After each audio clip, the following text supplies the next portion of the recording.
Hello, everybody. Scott Golden here with the Smoky Mountain Review Series 4. It's 23rd of May, 1992.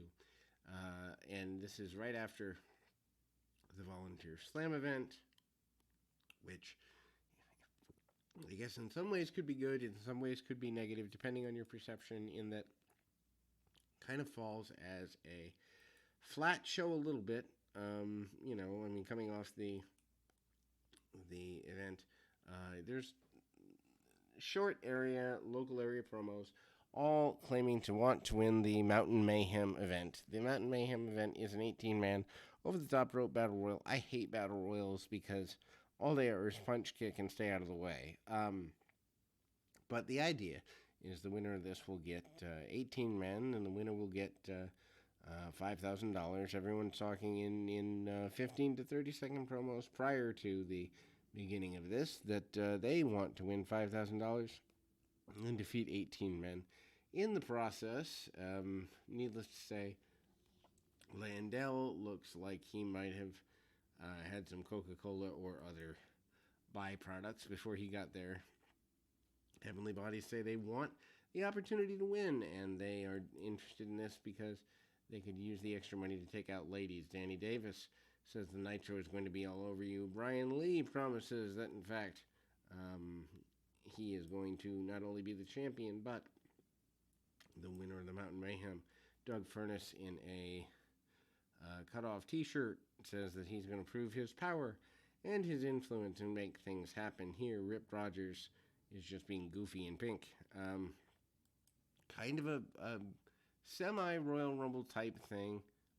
Highlights of the Fantastics and the highlights of the Fantastics and the Heavenly Bodies from weeks ago.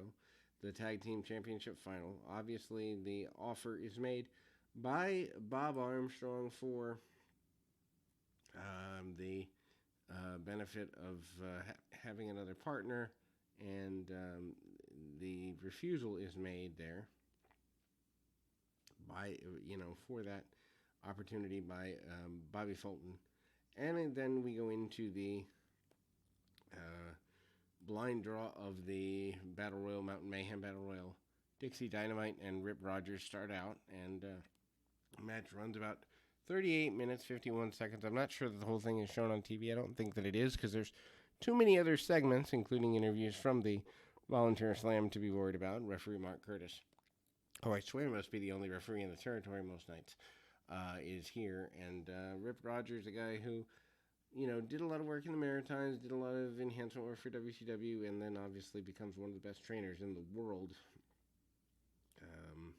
If you look at the early 2000s in OVW anyway. A Sunset Flip by Dixie Dynamite in a Battle Royal. Probably the dumbest thing ever, but anyhow. More individuals come in to try to add to the fracas, and we have one of the Heavenly Bodies enter here next, and the Heavenly Bodies going after Dixie Dynamite. Again, a thing. And I mean, Dixie, again, for that nature, Dr. Tom and Rip Rogers for a couple of minutes. Kind of a Royal Rumble-esque sort of thing, only with money on the line rather than a title shot. It is what it is. I understand why promoters do it. Fans like battle royals because they like to see chaos, and they think that interesting things are going to happen. One of the Batten twins comes in, Ben Jordan comes in, and he kind of tries to even things out. Match breaks down into the punch-kick brawl that most battle royals do. So I'm not really going to give a whole bunch of blow-by-blow commentary because it's a little goofy to do that, but drop kick by Dixie Dynamite. Dynamite still showing a bit of his athletic ability, even though it's a battle royal, mainly because there's only 4 guys in at this moment, but more guys continue to come in. Granny in the front row seems to be enjoying the battle royal, which is kind of funny. Just seeing old people enjoy wrestling. Also a attempted small package is kind of goofy in there too. But we continue to kind of brawl around, and eventually we kind of see, a couple eliminations. Joey Maggs comes into the fray. He bounces around Rip Rogers with Dixie Dynamite, and Then we see Dirty White Boy, Tony Anthony, come in. Tony Anthony, of course, going pretty far in the tournament for the heavyweight championship. He will have a feud with Brian Lee coming up in the next weeks and months to come. Rip Rogers still stomping around trying to get some degree of importance. Ben Jordan, Joey Maggs, all sorts of babyfaces going after Tony Anthony. Tony Anthony does not have the benefit of Ron Wright out here. Joe Kazana makes his way out and isn't exactly faring that well either. Eventually, Dixie Dynamite, who stays in for a while, Robert Gibson comes in. Robert Gibson, of course, no stranger to Battle Royals during the Crockett years. Jimmy Golden makes his way out. At one point, there's about 6 or 7 people in there, and then usually someone will be eliminated, or in some cases, actually, it looks like half the time eliminate themselves, because you've only got really 1, maybe 2 camera shots at most here.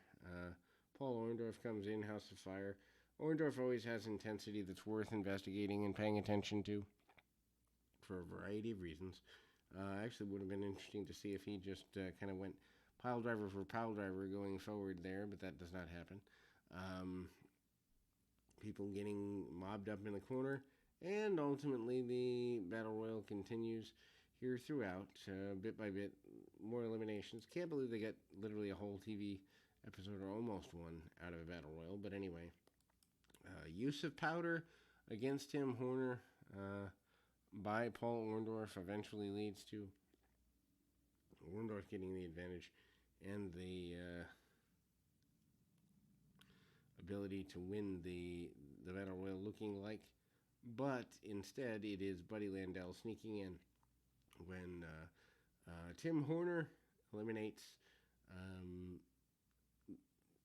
Tim Horner is eliminated by Buddy Landel after eliminating Paul Orndorff, but Horner steals the $5,000, and that does not make for a happy Tim Horner, who demands that Commissioner Armstrong give him an opportunity to face off against Paul Orndorff on a future episode of Smoky Mountain Television, which we eventually do see. We'll be back with more right after this.